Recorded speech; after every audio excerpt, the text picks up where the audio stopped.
Hello everyone, welcome back to my channel. If you're new here, hi, my name is Haley and you're watching Between the Pages. I have a mini book review for you today, and so I'm just going to show you what I bought and read you the descriptions. And so yeah, these are all romance books, so I might give you a little bit of an idea of what they could be about. So the first one is Tide by Carrie and Cole. This is the sequel, follow-up, sort of, to Torn. I am currently reading this, or I'm currently reading Torn, and this is about one of the brothers of Torrens. And so yeah, I'm just gonna read you what it's about. It says, my innocence was stolen when I was abducted at 5 years old. For 11 years, I held on by clinging to childhood fairy tales, waiting for a prince to rescue me. My savior would come in the form of a scarred recluse covered in tattoos who can't or won't speak a word. Nevertheless, the moment our eyes met, I knew he was the one. With his bare hands, he killed the monster who kept me captive. Yet people have a way of distorting the truth when the hero looks like a villain. As it turns out, Tyler Grace is many things, a myth, an outcast. Haunted by tragedy, he lives secluded in the forest. Some say they see him ride through the town at night, straddling a black motorcycle, his face covered by a skeletal mask. I've been warned to stay away, yet I can't stop thinking about him. I ache to hear his voice and break down his walls. I know he's the only one who can break through mine. Do I dare dream of a happily ever after with him? Or will a horrible, twisted past be the only thing that ties us together? So, sounds really interesting. This is an age gap, obviously, as you can kind of tell, and kind of sort of straying into dark romance. Yeah, Tyler is Torrens' brother, or one of Torrens' brothers from Tide, or not Tide, Torn. Sorry, I'm getting all tongue-tied with these titles. So yeah, I am currently like 65 or 70% into Torn, and I'm loving it. This is giving, or Tyler is giving Caleb vibes from Credence, and there's another book in here that also gives Credence vibes, which I freaking love Credence. I don't care what anybody else says. I love Credence, and I ate that up. Like, I flew through that book because I loved it so much. So the first one is Tide. The next one is a Penelope Douglas book, speaking of Penelope Douglas, and that is Birthday Girl. So yeah, I'm excited about this one also. True love comes from the most forbidden places in this TikTok smash hit from New York Times bestselling author Penelope Douglas. Jordan and her boyfriend have nowhere else to go when her boyfriend's dad, Pike, offers to let them move in with him. Working a dead-end job and with her relationships on the rocks, she reluctantly accepts, expecting to help out around the house in exchange. What she doesn't anticipate is for her heart to race every time Pike pulls into the driveway, or for her cheeks to burn when their eyes meet over the kitchen table. He is kind, listens to her, and protects her in a way no man ever has before. Her sister once told her there are no good men, and if you find one, he's probably unavailable. Only Pike isn't the unavailable one. She is. As the days go by, Pike is finding it anything but simple to have his son's girlfriend living in his house. He can't stop thinking about her and holding his breath every time they cross paths. It feels like she's becoming a part of him, except he knows they're not free to give in to this. How could they when he's her boyfriend's father? So, taboo romance, my favorite genre of the romance genre, for lack of a better word. Yeah, like I said, I love Credence, so I was like, taboo romance, boyfriend's dad. I'm so excited to read this. The next one is actually like not a taboo romance or like an age gap or anything. It's kind of like a kind of sort of generic like romance book, and that is Promise Me Not by Megan Brandy. This is the second in a series, but I know it's one of those where it's like each book is about like a different guy and a different girl, but they're like all intertwined. The first one doesn't interest me. I think it's called like Say You Swear. But yeah, I was like, I'm not really interested in that one. I am interested in this one. So yeah, we're just gonna find out what it's about.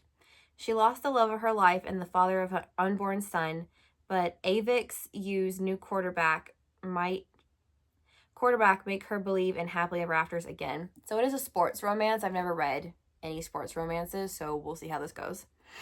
When Peyton ran away from her hometown, she left behind her toxic mother, her senior year of high school, and the best friend who had become the love of her life and the father of the baby she was carrying. Still, after he tracks her down, it seems like they might actually be able to become the happy family neither of them ever had. But then he's in a tragic car accident on his way home, and Peyton is suddenly lost in the dark, a teenage single mother with no future. When Mason meets Peyton, he's heading into his first year as starting quarterback at a D1 university, his dream for as long as he can remember. But it surprises no one more than him that Peyton and her baby boy become his new dream, one he doesn't want to live without. Peyton's lost love makes things complicated, but Mason is no stranger to hard work, and he's willing to fight for her. They say death ends a life, not a relationship. But can Mason convince Peyton she can hold on to her first love while embracing a new life with her second? So, interesting. Again, I don't know why this piqued my interest, because like I said, I normally like taboo romances and like dark romance and stuff like that. But this one just sounded cute and fluffy. I guess it kind of could be considered not really taboo with the whole like teenage pregnancy thing, because that's a trope in Torn also. But yeah, I don't know, it interested me. I've never read a sports romance, so we'll see how this goes. Now the next two are taboo romances again.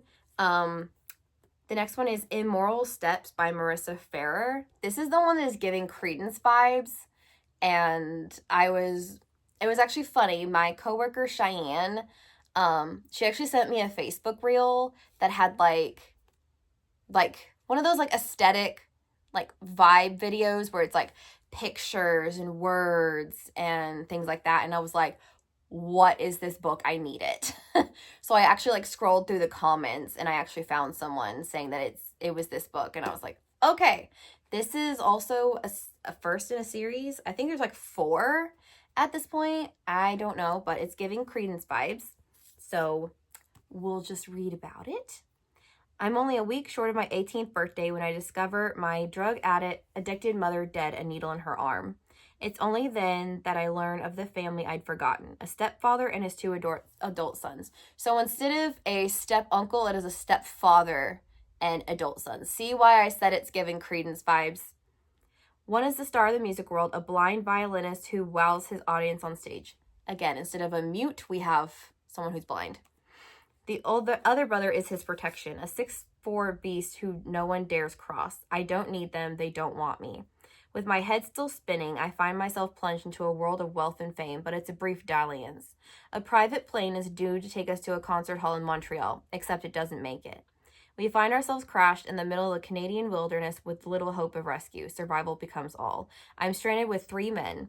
Though they barely know me, we're forced to pull together. We might be family, but out here where no one else can judge us, they become so much more. So again, giving Credence vibes. I am so ready to read this and like kind of relive Credence all over again. Because like I said, I don't care what you say. I love Credence and I will never stop loving Credence.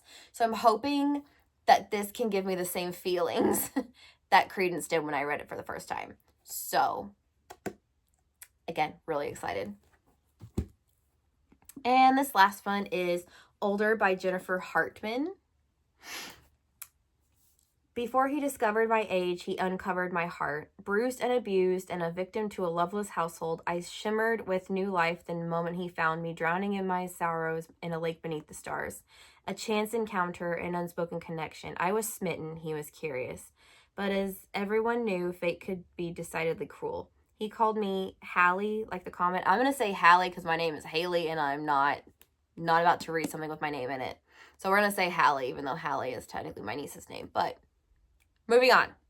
He called me Hallie, like the comment. I called him Reed. And my best friend, well, she called him Dad. So this is a best friend's dad romance age gap. And I am so excited. That is my favorite trope.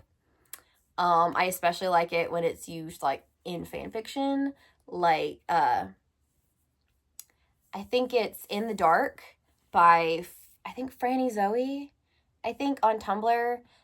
She has a C and Ezra like modern AU, I guess, where C is the main character's best friend, and then she falls in love with Ezra, her best friend's dad. So I love that trope. I'm a sucker for that. I like age gap romances because I like older men. So my other coworker Allison actually was like, there's a lot of dads in these books, and I was like, yeah, I like dads. Okay, I like older men. So sue me. So yeah, that is older. So these are my 5 romance / taboo romance books that I have bought. I don't know when I'm going to get to read them due to I'll Create TBR Veterans. Like I said, I am like halfway through Torn, so I'm hoping to get to Tide pretty soon just so I can wrap up that series. But yeah, these are my 5 romance books that I will be reading in the next coming months, I hope. So I will see you guys later.